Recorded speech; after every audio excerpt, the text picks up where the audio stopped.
ሶምሶን ትዝ አይላችሁም? የሶምሶን ታሪክ ደሊላ ከምትባለው ሴት ጋር ከሆነ በኋላ በግልጽ ነግረዋለች። ሶምሶን ምን ብትደረግ ነው የምትዋረደው ነው ያለችው። መጽሐፍ መሳፍንት ሄዳችሁ አንብቡ እናንተ። ምን ባደርግ ትዋረዳለህ? ምን ባደርግ ኃይልህን ጸጋን ታጣለህ ብላ ጠየቀችው። ሶምሶን በጣም ወዷት ነው። ስለዚህ መጀመሪያ ወደ አእምሮ የመጣለት መሸሽ አይደለም፣ ማምለጥ አይደለም፣ አታለላታለሁ፣ ሸውዳታለሁ ብሎ አሰበ። ስለዚህ ጠፍር አመጣሽ፣ ጠፍር ማለት ከቆዳ የተሰራ ገመድ ማለት ጠፍር አመጣሽ ብታስሪ በቃ ልክ እንደማንኛውም ሰው ነው ኃይሌን አጣለሁ አላት።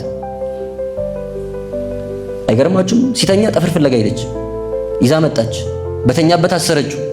ሶምሶን ጠላቶች መጡብህ ስትል ደንግጦ ብድግ ብሎ ሲነሳ እሳት ውስጥ እንደገባ ላስቲክ እጁ ላይ ቀለጠ። ጠፉ፣ ኃይሉ አልጠፋም ማለት ነው። አኮረፈች።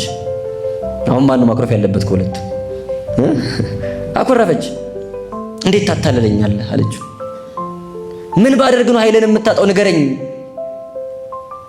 ምንም ያልተሰራበት አዲስ ገመድ አመጣሽ ብታስሪኝ። አሁን ምን እያደረገ ነው ሶምሶን? ከመሸሽ ይልቅ ለማታለል እየሞከረ ለማምለጥ እየሞከረ።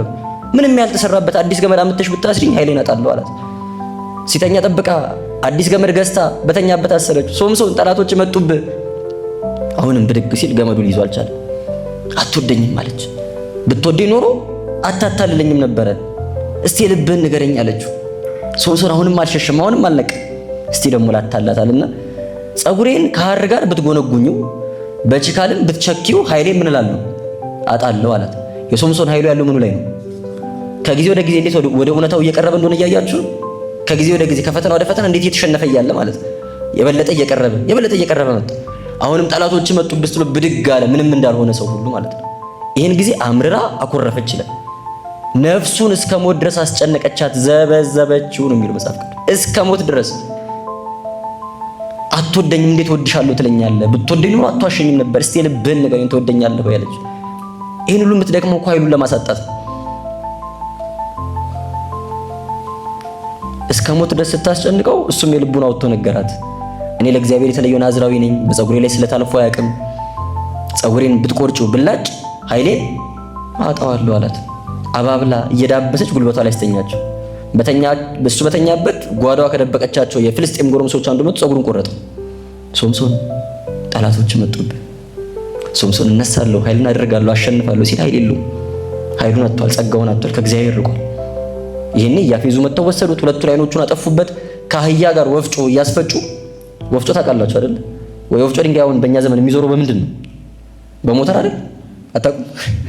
ሞተር ነው የወፍጮን ድንጋይ የሚያዞሩ የሚያሽከረክሩ አይደል? ያኔ ሞተር ስላልነበራቸው በጉልበት ነው የሚያሽከረክሩት ድንጋዩን። ከአህያ ጋር የወፍጮን ድንጋይ እያስፈጩ እያሽከረከሩ ተበቀሉት ይላል። አሁን ሶምሶን ሞኝ ነው እያላችሁ ለምን አልሸሸም እያላችሁ፣ እኛ የምናደርገው ከዚህ አይበልጥም? እዛ ቦታ ካገኘሽው ኃጢአት እንደምትሰድ እያወቅሽ የምትሄጂበት ቦታ የለሽም? እዛ ቦታ ከተገናኛት እንደምታስነውራት እያወቅሽ የምትሄድበት ቦታ የለም? እዛ ቦታ ከተገናኛችሁ ሐሜት እንዳለ፣ እዛ ቦታ ከሄዳችሁ ስካር እንዳለ እያወቃችሁ አይ አልሰክርም አንድ ሁለት ብቻ ብዬ እመለሳለሁ ብለን የምንሄድበት ኃጢአት የለም? እያወቅን አይ ዛሬ አሸንፈዋለሁ፣ ዛሬ ይታገለዋለሁ፣ ዛሬ ድር አድርገዋለሁ፣ ዛሬ አታልለዋለሁ እያልን ደጋግመን ራሳችንን የምንፈትንበት በጣም ብዙ ኃጢአት አለ።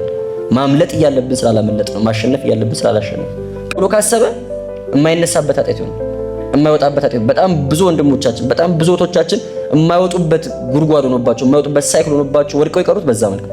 አንዴ ከወደቁ በኋላ ለመነሳት ተስፋ ስለሚያሳጥ፣ ተስፋ ስለሚያስቆርጥ፣ በጣም የመቆሸሽ በጣም የመርከስ ስሜት እንዲሰማን ስለሚያደርግ ማለት፣ የመሰበር ስሜት እንዲሰማን ስለሚያደርግ ማለት። ብዙ አገልጋዮችን አጥተናል፣ ብዙ ዲያቆናትን አጥተናል፣ ብዙ ዘማሪያን አጥተናል፣ ብዙ የቤተክርስቲያን ልጆችን አጥተናል። ለመነሳት ምን ስለሚከብድ ማለት። ስለዚህ አርቀን የማጠር የመሸሽ ግዴታ ያለብን መጽሐፍ ቅዱስም ሽሹ የሚለው ለዛ ነው። ሽሹ ነው አይደል? ታገሉት አሸንፉት አይልም፣ ሽሹት ነው የሚል። በቃ ሽሹት ነው፣ ከዝሙት ሽሹ ነው የሚል።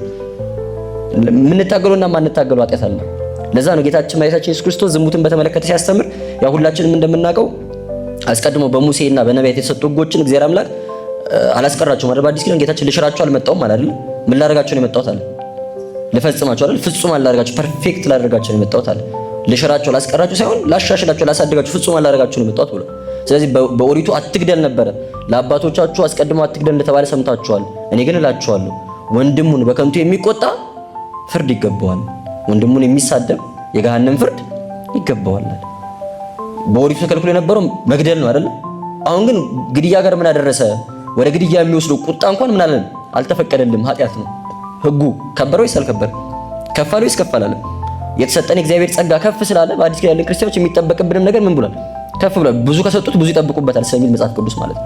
ኃጢአትን ማሸነፍ የምንችልበት እምቢ ማለት የምንችልበት ጸጋ ስለተሰጠን አሁን የምንጠብቅ አውግስጢኖስ ይላል ኃጢአትን የምንሰራባቸው 3 ደረጃዎች አሉ አለ። የመጀመሪያው ፕሮቮኬሽን የኃጢአት ሐሳብ የሚመጣበት ጊዜ የሚጫርበት ጊዜ ማለት ነው። ልክ ሐሳቡ መጀመሪያ አእምሯችሁ ሲጫራል አይደል? ያ የመጀመሪያው ደረጃ ነው አለ። እዛ ደረጃ ላይ ኃጢአቱን ካልገደል ነው ቀጣዩ ደረጃ ደግሞ ያንን የኃጢአት ሐሳብ በህሊና ማመላለስ ነው። ኢንጆይንግ ዘ አይዲያ ማለት ነው። ሐሳቡን መልሰን መላለሰን እናስባለን። ይህ ነገር እንዴት ነው? እንዲህ ባደርገውስ? እንዲህ ቢሆንስ? እያልን ማሰብ እንጀምራለን። በዛ በምናስበው ክፉ ሐሳብ ደስ መሰኘት እንጀምራለን። ሶስተኛው ደረጃ ደግሞ መፈጸም ነው፣ ሳቲስፋክሽን። ያንን ያሰብነውን ክፉ ኃጢአት ፈጽመ ነው በተግባር የምንፈልገውን ከንቱ የሆነ ደስታ ለማግኘት የምናደርገው ጥረት ማለት በተግባር መፈጸም። በኦሪቱ ተከልክሎ የነበረው የትኛው ደረጃ ነው? እየሰማችሁኝ ከሆነ የመጨረሻው አይደል? መፈጸሙን ድርጊቱን ማድረጉን የተከለከለ። አሁን ግን ጌታ የመጀመሪያው ደረጃ ላይ እየገደለው ነው። ገና ስታይ ማየትን ነው የከለከለው ጌታችን። ሴትን ያየ ሰው አመነዘረ ነው ያለው አይደለም ማለት ያየ። ከዛ በኋላስ ልክ ስታይ ክፉ ያልከው የኃጢአት ሐሳብ ይጫርባልልኛል። ያን ጊዜ ካልገደልከውና ያንን ሐሳብ ማመላለስ ከጀመርክ ከዛች ሴት ጋር ወይ ከዛ ወንድ ጋር ዝሙት ብትፈጽም ዱካይ ብትፈጽም የምታገኘውን ደስታ ማሰብ ከጀመርክ ያንን ክፉ ሐሳብ በሊና ማመላለስ ከጀመርክ ምን ሆነሃል እያለን አመንዝራል ወድቀሃል እያለን አርቆ አጥሮ ማለት ነው ጌታችን። ኃጢአቱ ጋር ሳንደርስ ገና ከሩቁ ማለት ነው የሚያረክሰን የምንወርቅበት በደል ጋር ሳንደርስ ገና በሩቁ አባቶቻችን መጀመሪያ ማየት ይመጣል፣ ርዕይ ይመጣል፣ ከዛ በኋላ ገሲስ ይመጣል፣ መንካት መዳሰስ ይመጣል፣ ከዛ አጼ ነው ይመጣል፣ ማሽተት ይመጣል፣ ከዛ በኋላ ድቀት ይገጥማል፣ መውደቅ ይመጣል ይላል። መጀመሪያ ታያለህ፣ ከዛም ቁጭ ብለህ ማውራት፣ መጨባበጥ፣ መነካካት ትጀምራለህ፣ ከዛ መዓዛ ማሽተት ትጀምራለህ፣ ከዛ በኋላ ትወድቃለህ።